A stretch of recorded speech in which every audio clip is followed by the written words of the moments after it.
In this video, I'm going to share with you the single sentence that will instantly give you better communication with your teenager. Stay tuned.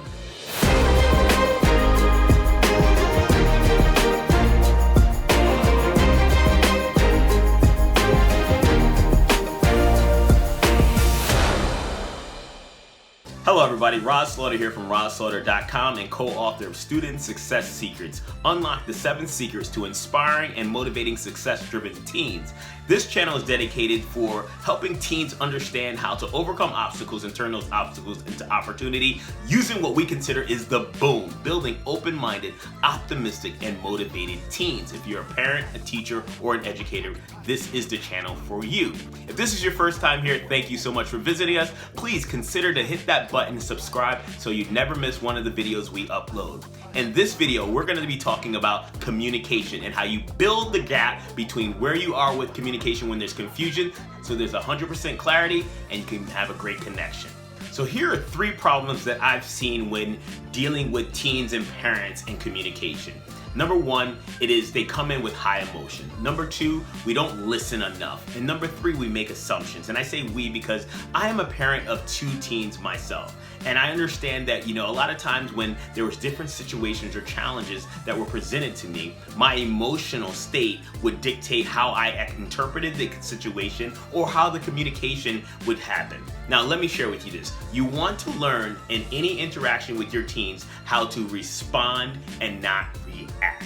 See, when we're reactive, we're very emotionally driven. We're in a state at that moment that we can't think clearly, so we are struggling with actually understanding what we're gonna say and how we're gonna help our teen, right? Number 2, we have to listen. We have 2 ears and 1 mouth. So let them be clear, let them get everything out before you actually start to try to solve the problem. And here's how you do that, by asking more questions. A little later in this video, I'm gonna share with you a framework called the communication quadrant from my book, and it's a no-brainer. It helps anybody who uses it really have clear communication so that they connect and really bridge that gap between confusion and clarity.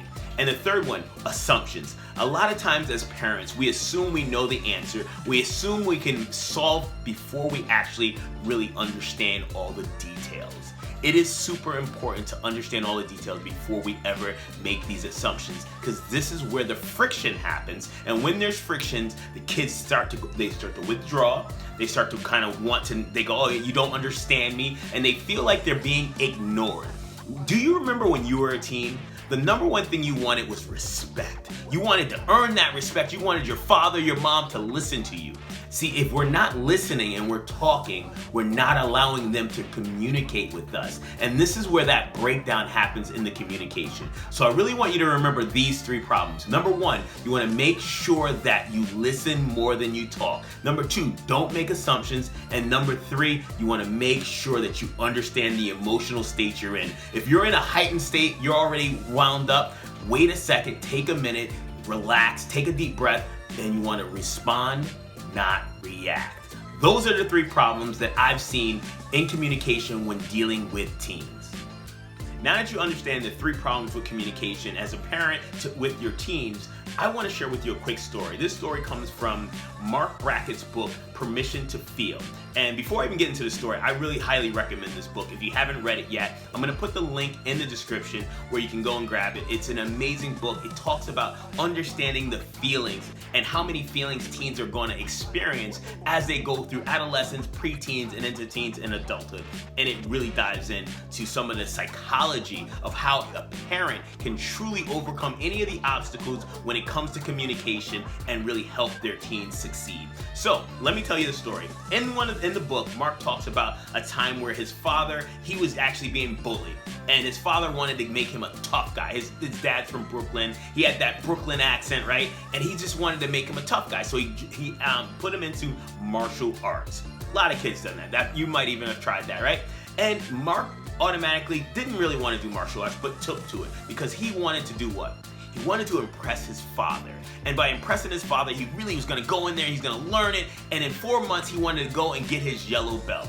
And Mark studied and he worked really hard, and his mom decides she's going to take him for the test. He's super nervous. He doesn't want her to come in, so she stays in the car, right?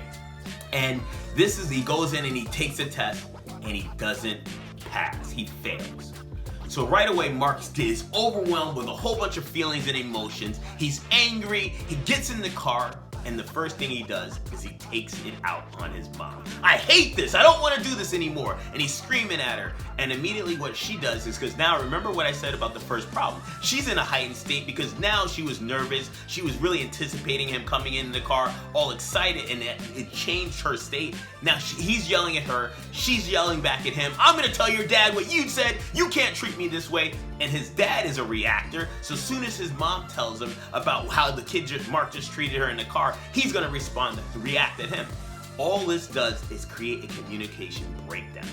And this could all have been alleviated if these three individuals would have understood the quadrant of communication. And that's what we're gonna go into now. But before I even get into that, I want you guys to understand, Mark wound up being a 5th degree black belt. He wound up really doing really well, writing an amazing book like I just shared with you, Permission to Feel. I definitely highly recommend you picking that up. But the moral of the story is communication has to go both ways. See, if Mark would have listened and understood when he got into the car how he was gonna communicate with his mom, just tell her how he was feeling.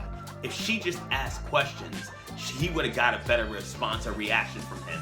And then they both could have went home with level heads and talked to their father, and none of this would have happened. And this is what we have to look at as parents. We have to understand that we must really talk to our children, right? So let's jump into the communication quadrant. Now you're gonna see there's 4 boxes, right? And the top left box is the letter Q.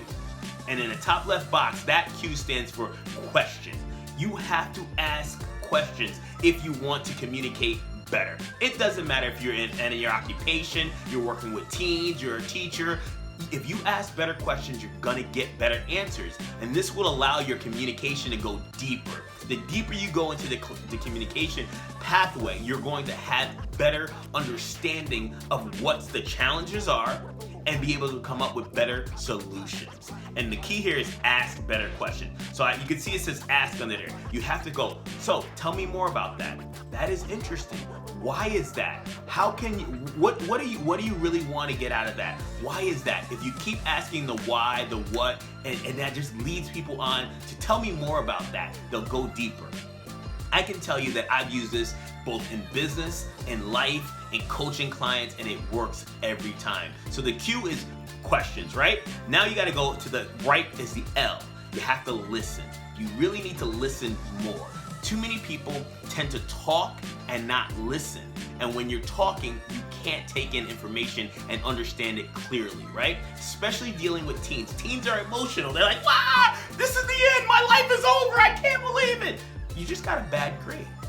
But if you listen to them, you're going to find out what they really want. What are they experiencing in that moment, right? And that's gonna allow you to connect with them, and it's gonna allow you to come up with better solutions. That is so important. The T in the bottom left, this is for your tonality. When you're speaking to a teen, you don't want to speak to them in that heightened state of emotion, because what you're going to do is they're gonna interpret your tonality and they're gonna be like, Mom is mad at me, Dad is angry, or they're not gonna be able to interpret the message that you're trying to communicate to them. So let's try this on. So I love tonality because I use it all the time.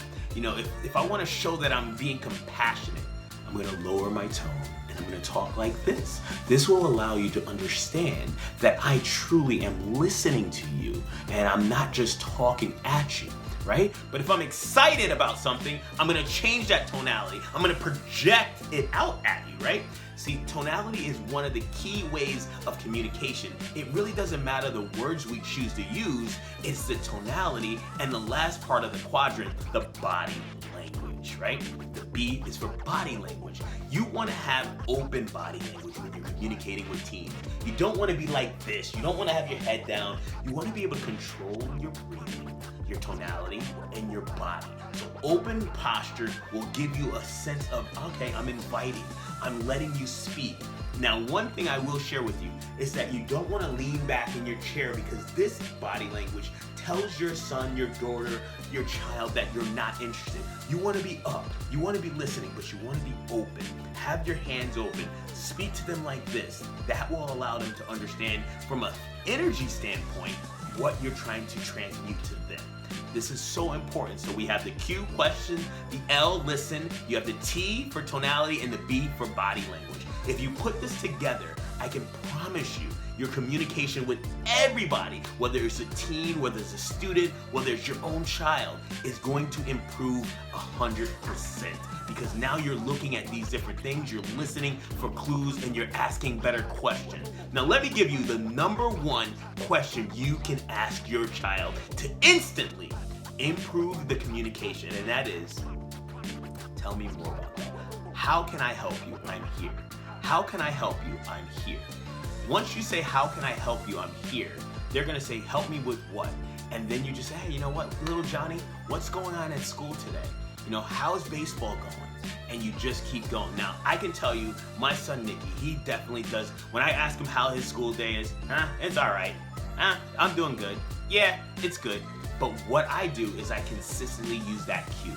Oh, you're doing good? Great. Tell me, so what's going on in class today? Anything happen? No, not really. Oh, and I'll keep asking him more questions about school, basketball, his friends, until I hit a gold mine, something that he's interested in, and then he'll start opening up. And then the floodgates, you can't turn them off. He's telling me about this and that, this happened, that happened, and that's when you know you've nailed it. So that is the #1 question. So I have the question for you now. Out of those 4 areas, you got the question, you have the listen, you have the tonality, and the body language. Which of them would help you improve the most in your communication with your teen if you started using it right away? In the comment box, what I want you to do right now is put exactly which of it. Is it a Q? Is it an L? Is it a T or a B? And why? This is so important. I want to engage with you. This is a community where we're going to go back and forth. We're going to learn together, because we know that if we can inspire and motivate teens, they are the future of our world. My name is Rahz Slaughter. I want to thank you guys so much for watching. If you like this channel, make sure to subscribe, hit that button, like, share, and more importantly, become a part of this community. Head over to 𝐓𝐇𝐈𝐒.com, check out anything we got over there. We have the blog, and you also have the option to learn more about some of the services that we have at Rahz Motivates. Thank you guys so much. As always, stay motivated, live powerfully, and create an epic life. Boom!